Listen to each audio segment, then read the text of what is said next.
Let's go. What's up, guys, and welcome back to another episode of Nwadei MMA with me, your boy Noah. How you guys doing today?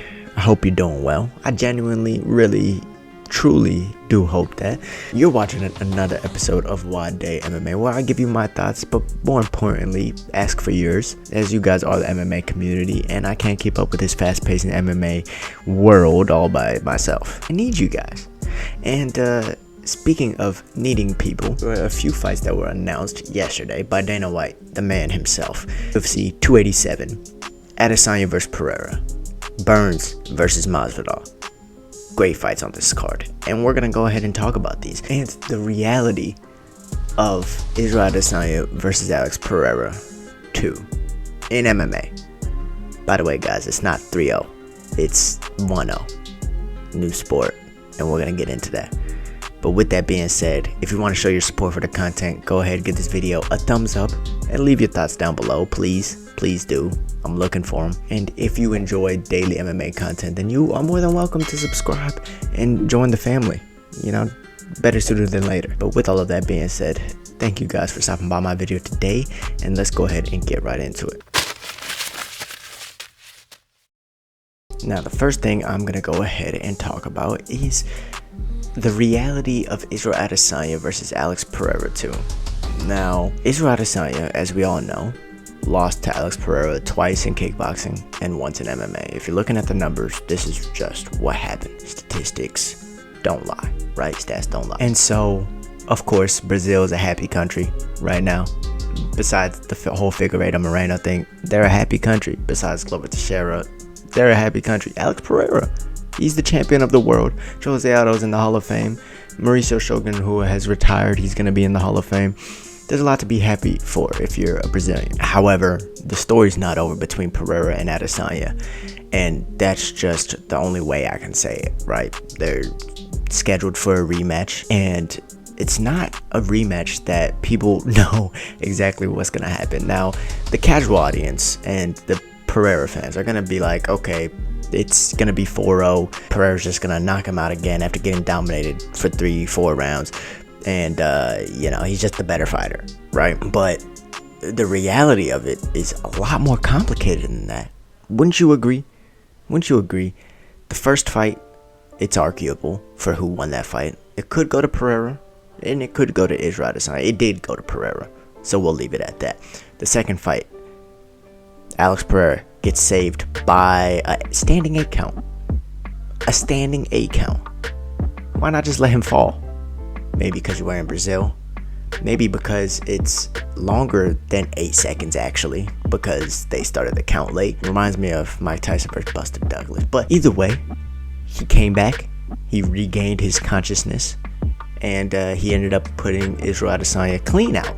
You know, no room for discussion. Understandable. However, Adesanya was winning that fight, and he would have put him out if it wasn't for that standing 8 count. I think we can all agree on that. Maybe not.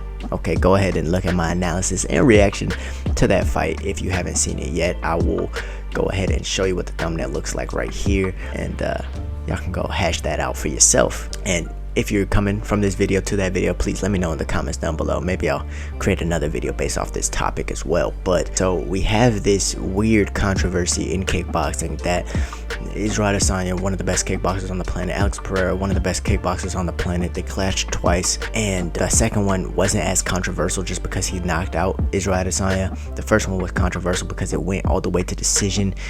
And there's two things that we learned from these: that Israel Adesanya might be the more technical kickboxer, and his kickboxing might look cleaner and look more efficient, and he might be even touching Pereira more than Pereira's touching him, but that Pereira has a significant power advantage, size advantage, and that he is just not going to stop coming. He's going to keep coming, and honestly, he's better at just closing the distance. That's what he's better at. It's there and simple, and if Adesanya isn't going to put him away, he's going to close that distance eventually and knock Adesanya out. That's what we saw in these fights. This is how the fights played out, right? We move in. Next few years, we go to MMA. That was what, like 5-7 years ago. A lot has happened. Israel Adesanya 5-0, becomes champion of the world, beats Robert Whittaker twice, beats Marvin Vettori twice, beats Yoel Romero, beats every who's who there is, Paulo Costa. And Alex Pereira comes in 3-0, comes and fights Adesanya, loses the first round, wins the second round, maybe, close second round. The third round, he gets dominated. The fourth round gets dominated. The fifth round, wins. A crazy story. Matter of fact, let's rewind a little bit. The first round, gets saved by the bell. Saved by the bell. He got hurt. He got rocked. He didn't really know where he was when Adesanya threw that X kick while Pereira was on his back, and Pereira rolled over and started eating those big shots from that turtle position. Didn't really know where he was. He got hurt by that too. 2 times in that fight, Alex Pereira got saved by the bell. This is not bias, guys. This is just the reality of it. Can we agree on this? Can we at least agree on this? Please let me know in the comments down below. Pereira showed his dog. He showed his heart in that fifth round. He came out and he took it. He took the belt away from Adesanya. That's all we can say about that, because that's what happened. He came forward with a reckless abandonment. He checked Adesanya's kicks. He made him a stationary target. Adesanya could no longer use his footwork. He no longer was moving the same way he was in the first few rounds.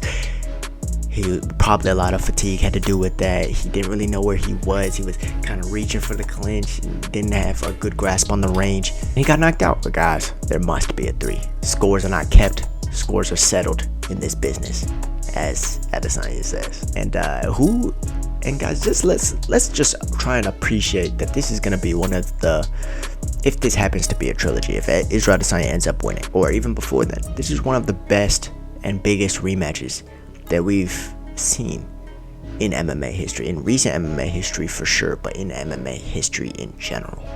Israel Adesanya takes on Alex Pereira, the middleweight belt, to try and regain his title.